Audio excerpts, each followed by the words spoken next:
This is CUNY TV, the television station of the greatest urban university in the world. As the sun sets at the end of a New York workday, the mind transitions from daily tasks to the cloudier, more philosophical regions of social issues, culture, and politics.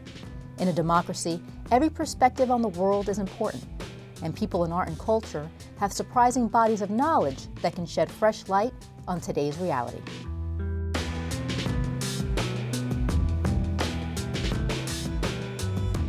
The following conversations with painter Aliza Nisenbaum and media artist Steciw took place at that time of the day.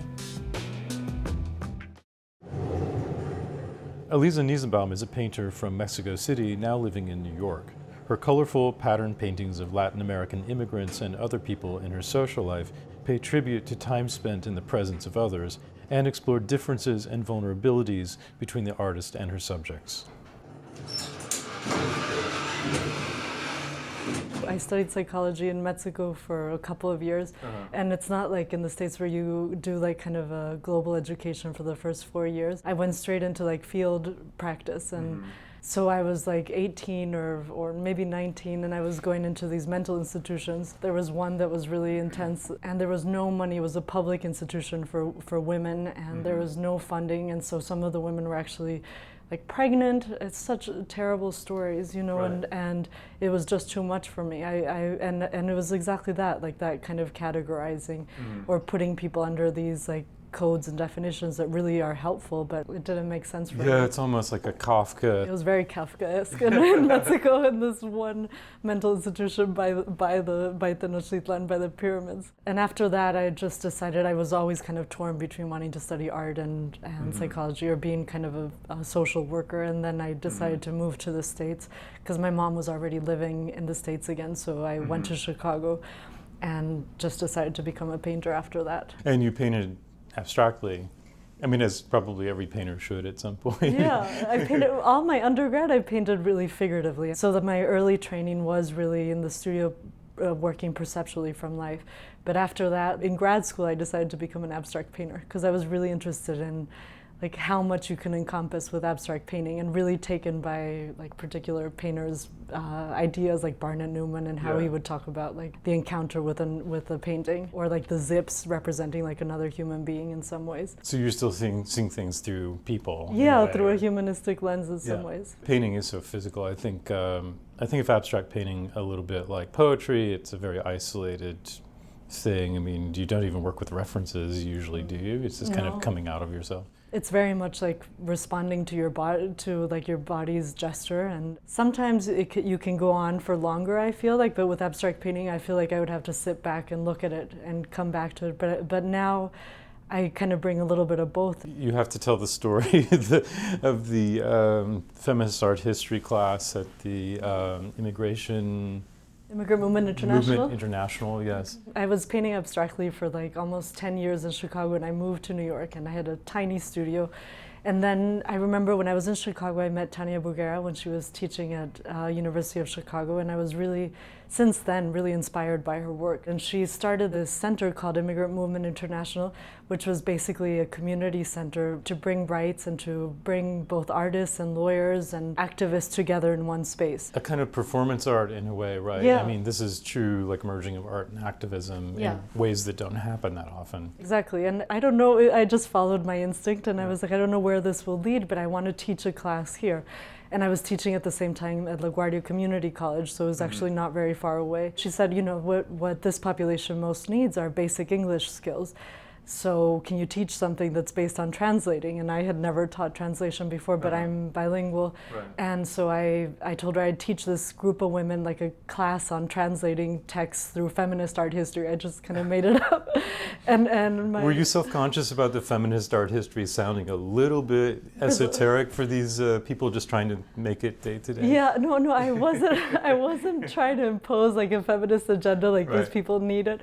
It was mostly because I actually got to know some of the women beforehand, and I realized that they were talking a lot about their domestic environment, and it was a very kind of, I'm used to Latino women talking about like their relationships kind of casually and easily, and so I thought it would make sense in some ways because it kind of happened after I took them to the Met for the first time, and they were really interested in like who is Mary Cassatt, who is Frida Kahlo, and interested in these women's lives.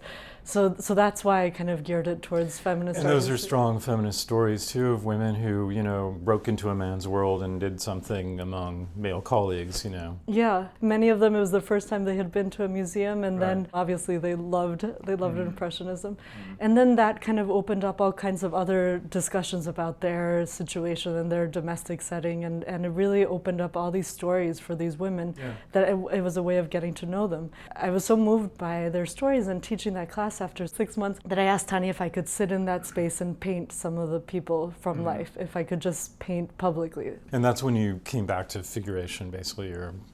Painting someone's portrait takes a long time, and you don't do it from a photograph. You're with the person, and it's a little uncomfortable too. I'm just asking myself, what other situation in our lives is like that, where you actually, besides this one, where you actually like sit and look at each other intensely for some period of time. And it's only been a few years that we've started to use cell phones so seamlessly, it seems like, or they've become so much a part of our lives that this type of encounter becomes even stranger. So it sounds, I mean, if I can venture, it sounds a little bit like going into the mental institutions in Mexico City. It like takes some bravery to do that. Well, it takes, you have to be really present. It's like an interesting exercise that it's kind of like an exercise in how responsive you can be to someone in real time. And because of that situation, like all kinds of interesting things come up in those times when I'm painting them. Immigrants, in some ways, are fearful of being shown. I mean, that's like a real danger for them, perhaps. But probably it's also kind of an honor to be represented or something like that. I mean, do they have mixed feelings about doing this? I mean, when I started the project with people who were mostly undocumented immigrants almost 6 or 7 years ago, there was less fear. There wasn't that politicized, kind of like super politicized atmosphere where people would get targeted for no reason. And since I've moved away from that, actually, because I don't feel like I'm the one giving visibility to somebody. My work is just about this kind of simple encounter with another person. I think it's an important distinction. I mean, the power dynamics of the artist versus the subject. I mean, I knew somebody, a curator once, who wasn't a photography curator, but he thought that if you took a picture of anybody and it was in an art photograph, you needed their permission to show it or sell it or do anything.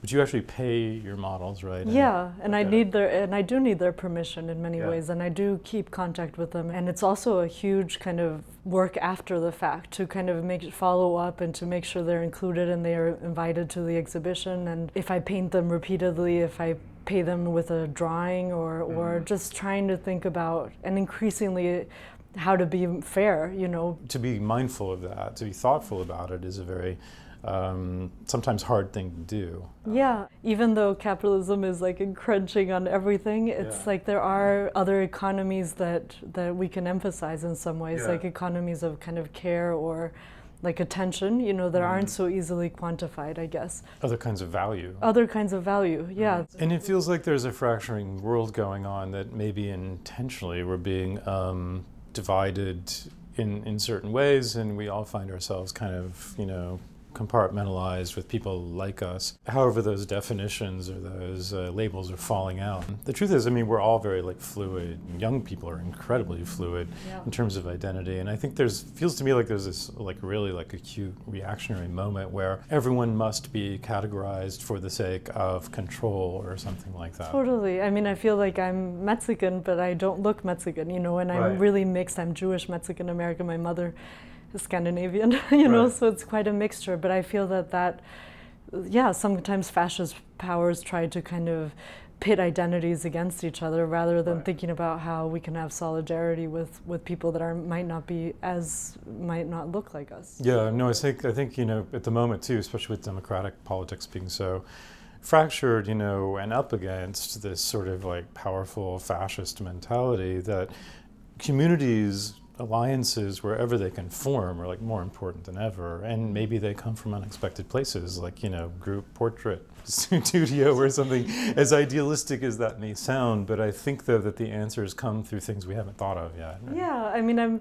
I don't think my painting really does. I mean, I hope in some small way my painting might do that, but I was really interested for this show, for example, like how Fred Moten talks about rethinking our modes of assembly nowadays. Like, how do we come together either by salsa dancing or by like a community of people that work as a staff at Anton Kern. And come together physically, not through some sort of internet community. I mean, those communities exist and have value too, but I think that putting your body in the same room with other people to listen to a performance or whatever you're doing, like that's a kind of increasingly important. I think we're recognizing the value of that in a way. I agree. Like when I was in London painting this group of metro workers, I sat with each one of the 15 people I painted, and they each gave me their notion of Brexit, like what they believed, what was their position, and it might be different than mine, but like there's something about kind of looking slowly at the kind of the nuances of their skin and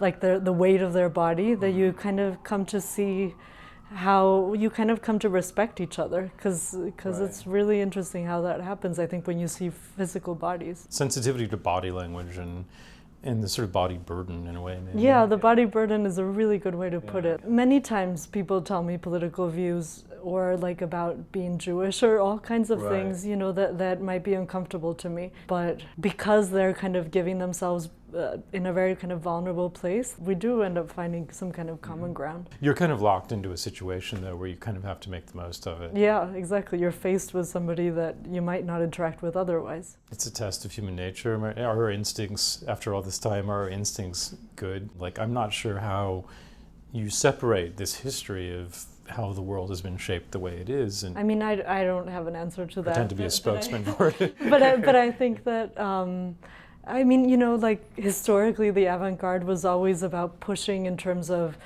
like shock in some ways, and I do feel like now there's kind of a different avant-garde that's about just listening in some ways and kind of having a gentleness, and that might be the forefront of, in my opinion, like that's a really interesting, I see it in many different artists' work, and I think that decolonizing can't be done through this kind of like witch hunt and like pointing fingers. I think sometimes you're better off clinging to what you have that's good and just improving upon it, or trying to sort of return to, not to be nostalgic, but to return to certain kinds of like human interactions that once seemed to work. I see in like this community of immigrants that I got to know many years ago, how people kind of sustain each other by, you know, creating alliances that are really about everyday support, you know, like lending daycare or childcare, or how people support themselves in these other economies. And I feel like that's what happens in revolutions, how people help each other out, not the kind of initial shock. I think in some ways we long for that kind of drama. Maybe that's why we consume it so, you know, readily, like through the media. Yeah, that kind of rupture, when actually it's quite a bit more boring. And this is like this kind of daily sustenance or daily kind of nurturing of people and communities, I guess. That's what we've lost most, I think, like these really serious communities. Aliza Nisenbaum's mural of the staff of Brixton Station is on permanent view at that station in London. Her solo exhibition at Anton Kern Gallery in New York closes on November 2nd.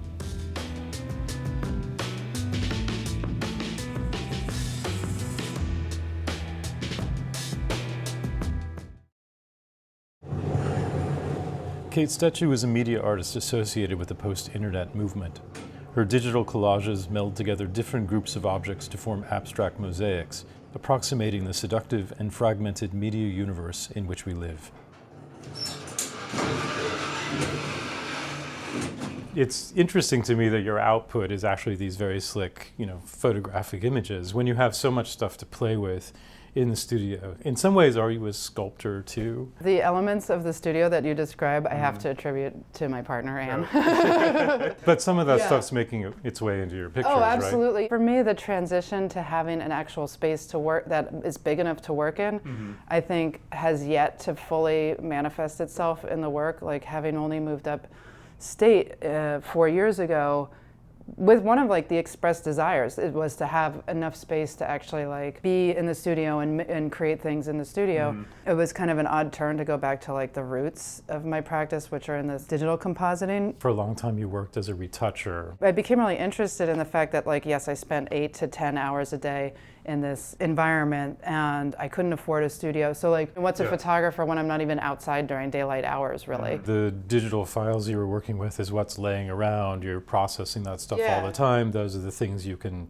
sew together through digital techniques. I kind of realized living in the city and stuff, like these kinds of images, these composited images and these commercial images authored by other people were like the ones that I was interacting with, not only in the workplace, but were interacting with me outside of it all the time too. It's your world. Right. I mean, I think photographers like Gary, I just walked across Midtown earlier this evening. Gary Winogrand is all over the place.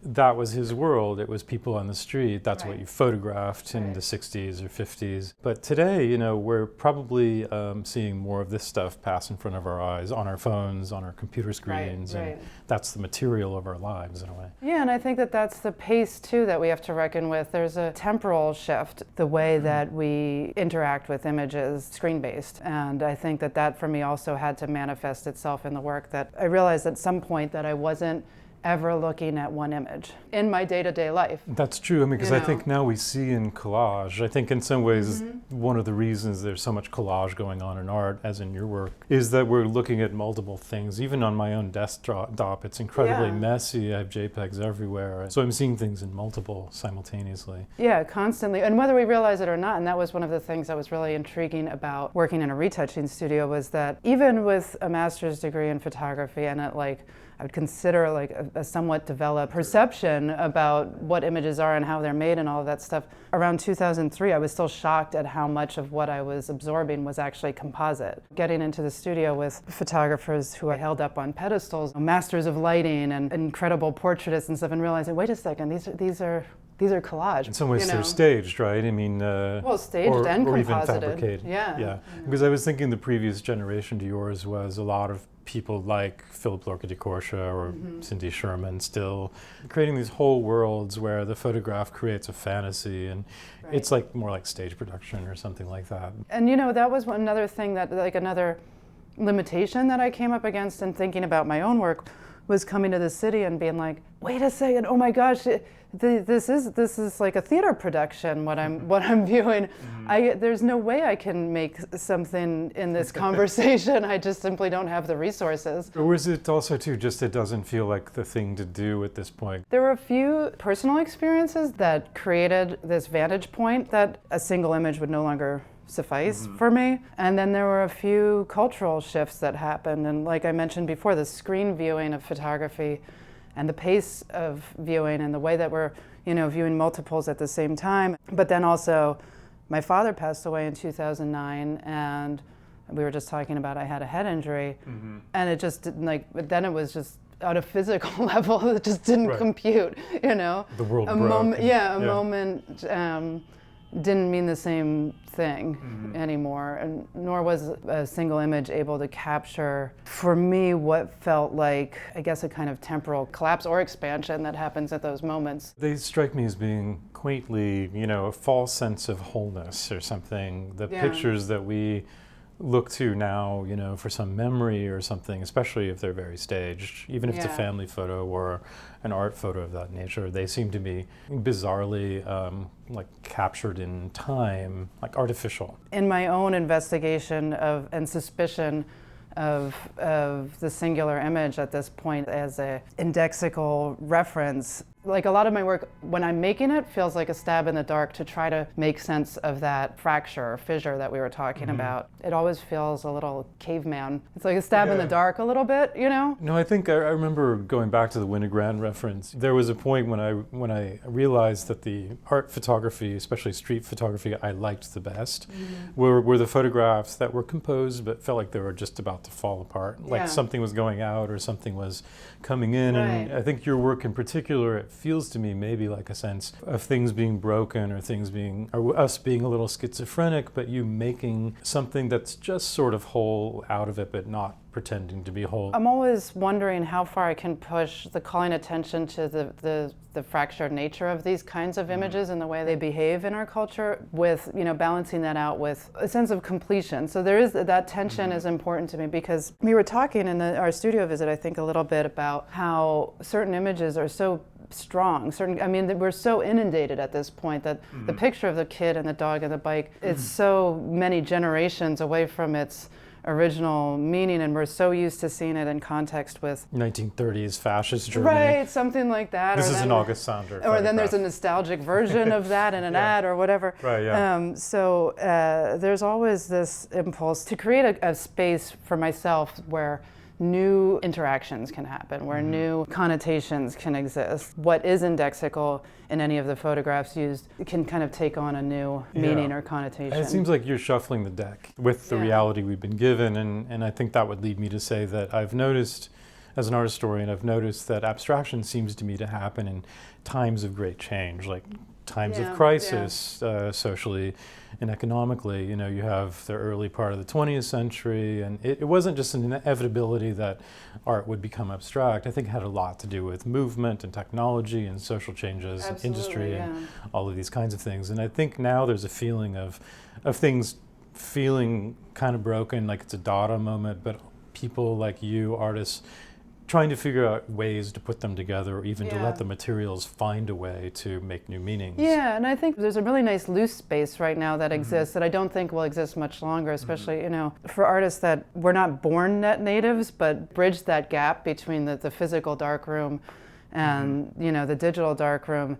There's like a real strangeness, and it's fun to play in that area. And I do think that, like you said, it's of a specific historical moment, because already I see tactics and aesthetics that, this is such a weird turn of phrase to even use this early on, were traditionally associated with net art, are now so subsumed into like TikTok or Instagram or whatever. They're already part of the lexicon, and the strangeness is sort of ebbing. I mean, you are technically a post-internet artist, right? As coined by Marissa Olson. I read that somewhere. But I mean, are art movements passe at this point? I mean, is it silly to even tag things that way? After I moved upstate, I was like, really calling it anything other than collage is kind of ridiculous. We could theorize like the relationship between these images and their actual objects. I mean, I guess I just want to say, like, do you shop online? Like what you see, in that image and then what you actually get, there's such a disconnect between I love that. Yeah.